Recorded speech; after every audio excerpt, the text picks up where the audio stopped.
નમસ્કાર, આપ જોઈ રહ્યા છો સ્પાર્ક ટુડે ન્યૂઝ. વડોદરા શહેરમાં 10 દિવસ દબાણની કામગીરી બાદ હવે ડભોઈ નગરપાલિકા પણ એક્શનમાં આવી છે. ડભોઈ નગરપાલિકાએ દર્ભાવતી બનવાના સંકલ્પ સાથે નગરમાં પુનઃ દબાણો દૂર કરવાની કાર્યવાહી હાથ ધરી.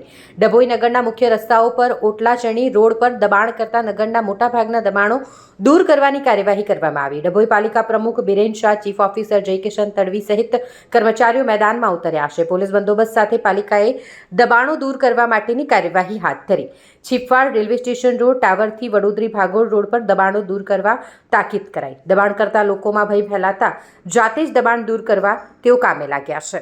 આજ રોજ ડભોઈ નગરપાલિકા દ્વારા ટાવર ચોકથી લઈ છીપવાડ બજાર બાજુથી રેલવે રોડ થઈ ને વડોદરી ભાગોળ સુધીના રોડ પરના જે કાયમી કે હંગામી દબાણો છે તે દૂર કરવાની કામગીરી હાથ ધરવામાં આવેલ છે. જેના અંતર્ગત રોડ પરની સાઈડ પર આવેલા જે રસ્તા પરના દબાણોમાં ઓટલા ને એ બધું લોકોએ બનાવેલું હતું તે દૂર કરવાની કામગીરી હાથ ધરવામાં આવશે.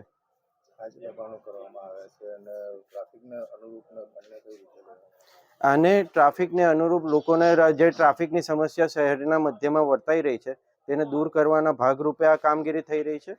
શહેરને વિકાસ તરફ લઈ જવા માટે આ તમામ આયોજન કરવું જરૂરી બને છે. જે પ્રકારની આ કાર્યવાહી છે.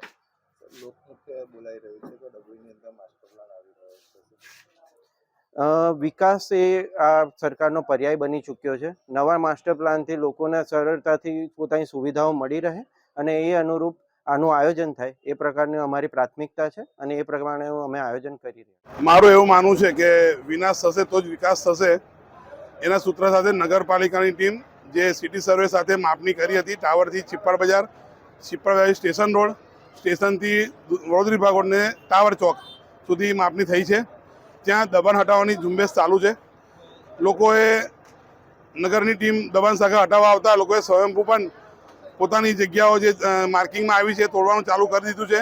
પણ સાથે સાથે નગરપાલિકાની ટીમ પણ જેસીબી અને બ્રેકર મશીનથી તોડવાની કામગીરી ચાલુ છે. મારી નગરજનોને નમ્ર વિનંતી છે કે આમાં સહકાર આપે. જે લોકોએ દબાણ કર્યું છે એમની પર તાત્કાલિક હશે દબાણ દૂર કરવા, જાતે બી દૂર કરતો તો વાંધો નથી અને નગરપાલિકાની ટીમને સહકાર આપે જેથી કરીને તમારો ધંધો ફૂલે ફાલે અને ડભોઈ નગર દર્ભાવતી તરફ વધી શકે.